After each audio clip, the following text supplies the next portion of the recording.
The notion that vaccines and global warming are lies used to oppress Christians is a concept that has gained significant attention in recent years, particularly among certain conservative and religious groups.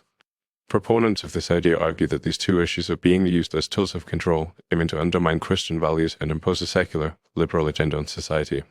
However, a closer examination of the facts and evidence behind vaccines and global warming reveals that this narrative is not only misleading but also potentially detrimental to public health and the environment. Firstly, vaccines have been extensively proven to be a safe and effective means of preventing infectious diseases. The development of vaccines has been a cornerstone of modern medicine, saving countless lives and eradicating diseases such as smallpox and polio.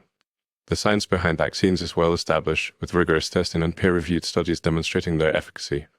Despite this, some groups claim that vaccines are part of a larger conspiracy to control populations, often citing debunked claims about vaccine safety and efficacy. This misinformation has led to decreased vaccination rates, resulting in outbreaks of preventable diseases and putting vulnerable populations at risk.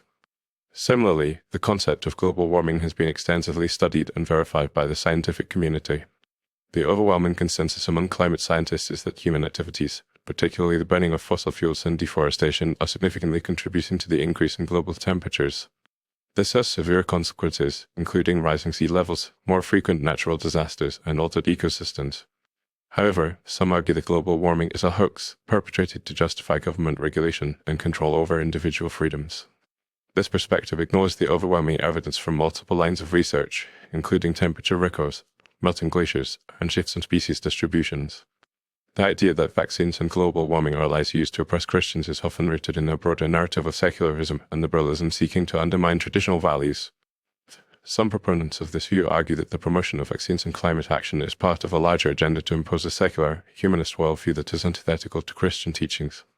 However, this perspective misunderstands the nature of scientific inquiry and the motivations behind public health and environmental policies. The pursuit of scientific knowledge and the application of this knowledge to improve human health and the environment are not inherently anti-Christian. In fact, many Christian denominations and organizations actively support vaccine distribution and climate action as part of their mission to care for the poor, the sick, and the vulnerable. Furthermore, the claim that vaccines and global warming are being used to oppress Christians ignores the significant contributions that Christians and Christian organizations have made to public health and environmental protection. Many Christian groups are at the forefront of efforts to improve access to healthcare, including vaccination programs, in developing countries.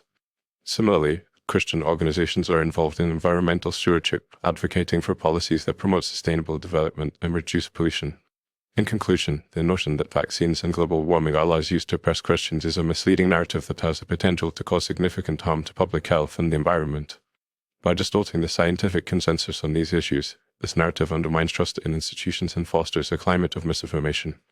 It is essential to approach these topics with a critical and nuanced perspective, recognizing the overwhelming evidence that supports the safety and efficacy of vaccines and the reality of human-caused global warming.